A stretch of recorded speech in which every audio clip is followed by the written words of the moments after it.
sebenarnya dia masih bisa terbang. Aku lihat dia terbang dengan dirinya. Oh, maaf, jauh sekali Platina. Ayo terbang, kita tinggal. Ketika mereka akan menemui Merak, tiba-tiba mereka mendengar suara teriakan Merak. Itu suara Merak, terbang. Pasti sedang terjadi sesuatu. Ayo kita cari. Iya, tidak. Itu Merak.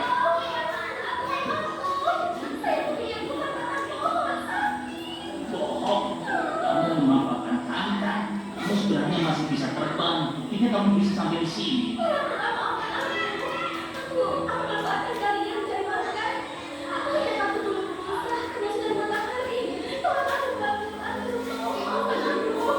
Baiklah. Kerbau juga bersedia akan membantu Merak untuk menyingkirkan batang pohon. Terima kasih kerbau. Masa mau Habislah aku. Pasti akan mati. Merak, bagaimana rasanya luka yang sebenarnya? Sakit sekali Tuan. Sekarang sayapku tidak bisa digunakan. Sekarang kamu harus mandi. Tidak boleh memanfaatkan tubuh kita untuk mencari makanan. Baik Tuan. Kini dengan sayap satu, Merak harus mencari makanannya sendiri.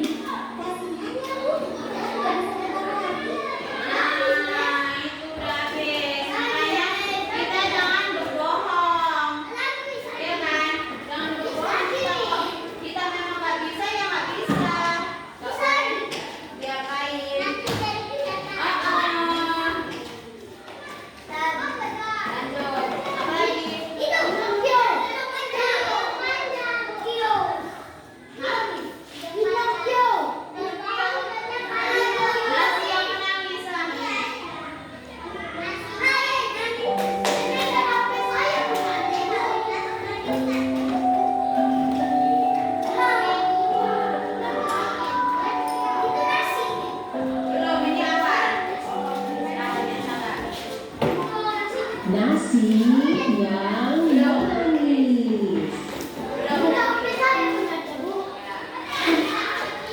Ada seorang anak bernama Vika.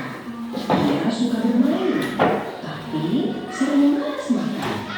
Setiap kali makan, nasi dipiringnya tidak pernah habis. Siapa di sini yang harus makan? Kalian yang harus makan?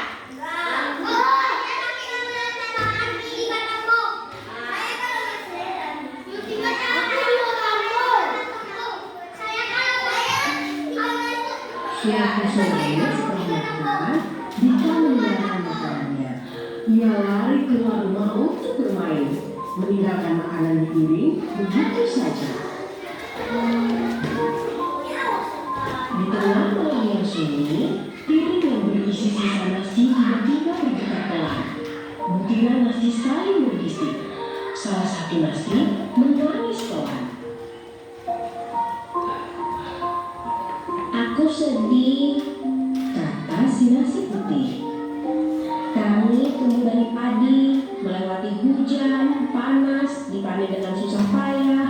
Tapi sekarang Nasi fakta atau opini kalau itu nasi itu tumbuh dari padi? Fakta atau opini? Terus dia dipanen dengan susah payah? Iya fakta.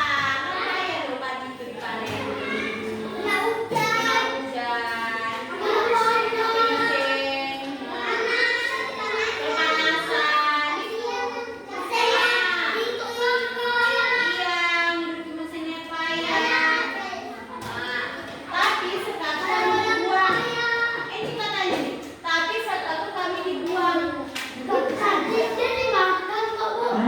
kami dibuang begitu saja.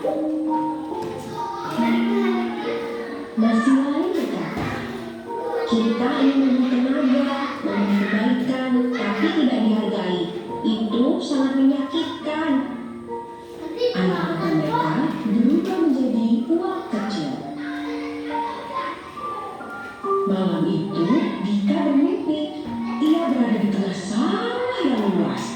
Dan butiran nasi raksasa menatapnya dengan mata berkaca-kaca. Kenapa kamu membuang kami? Tanya nasi. Apakah kamu tahu seberapa berat perjuangan kami untuk sampai ke piringmu. Dika merasa bersalah. Ia berkata, "Maafkan aku. Aku tak pernah berpikir sejauh itu. Aku janji akan berubah." Nasi tersenyum. Esok harinya, Dika makan dengan lahap. Ia menghabiskan semua nasi di piringnya. Ibunya tersenyum bahagia melihat perubahan anaknya. Sejak hari itu, Dika selalu menghargai setiap butir nasi. Ia tahu, makanan bukan sekedar makan. Itu adalah hasil cinta dan kerja keras banyak tangan.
Di daerah Pakpak, tepatnya di pegunungan Blueberry, hiduplah seorang wanita bernama Yakoba.